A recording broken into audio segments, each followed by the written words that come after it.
Guys এই বাইম মাছ এখন কাটুম, কাটিয়া তার বাদে রান্না করুম। এই দেখো কত বড় বাইম মাছ, আমি এখন এটা কাটুম, কাটিয়া তারপরে রান্না করুম।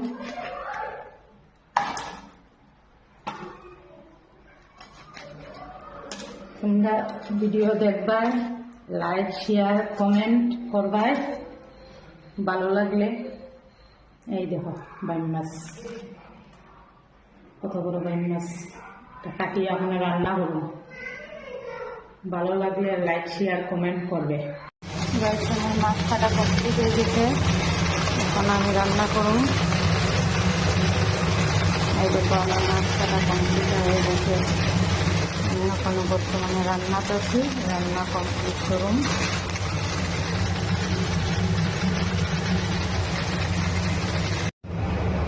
দেখো গাইস, আমি ভাজা সম্বাদ দিয়েছিলাম, ভাজা কমপ্লিট হয়ে গেছে। তখন মাছ তরকারি আমি বানাবো। এই দেখো আমি ভাজা জোয়ারির থেকে উঠাই দিতেছি, ভাজা উঠানি কমপ্লিট হয়ে গেছে। এখন আমি জল দিলেইমু,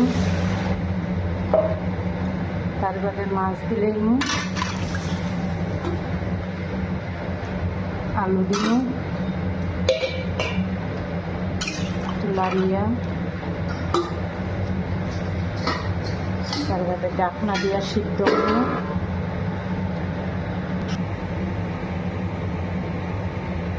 গাইস আমার মাছ সিদ্ধ হয়ে গেছে, এই দেখো মাছ সিদ্ধ বসাইছি, আলু আর মাছের সিদ্ধ বসাইছি, হয়ে গেছে। এখন আমি লবণ দিলেইমু,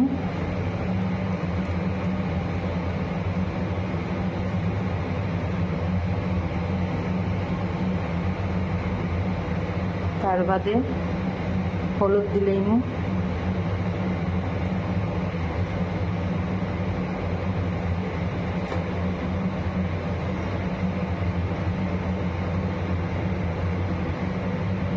তার বাদে মরিচ দিলেইমু,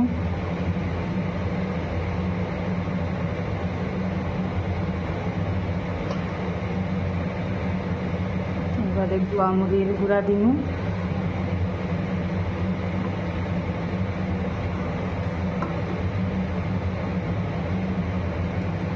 এখন একটু লাড়িয়া তার বাদে ডাকনা দিলেই। গাইস আমার সিদ্ধ হয়ে গেছে, লাড়িয়া আলুটা সিদ্ধ হয়েছে, দেখুন আলু সিদ্ধ হয়ে গেছে। এখন আমি এটা উঠাই লইনি, এখন আমি এটা উঠাই লইনি, নামাই দিয়েছি। এখন আমি সম্বাস দিব, এখন আমি লোহার গরম হয়ে গেছে, আমি তেল দিলেই না।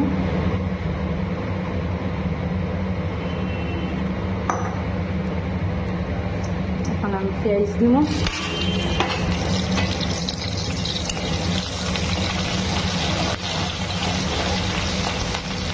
পেঁয়াজ ওখানে বাজুন।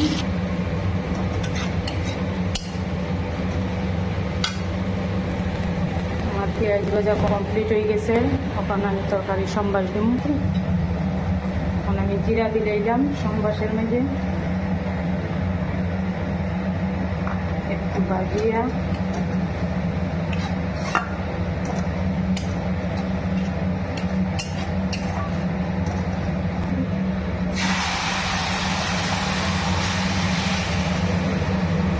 তরকারি সম্বাস হয়ে গেছে। এখন আমি ডাকিয়া দিব,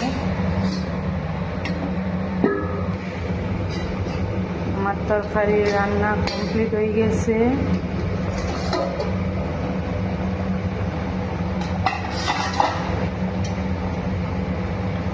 এই দেখো গাইস,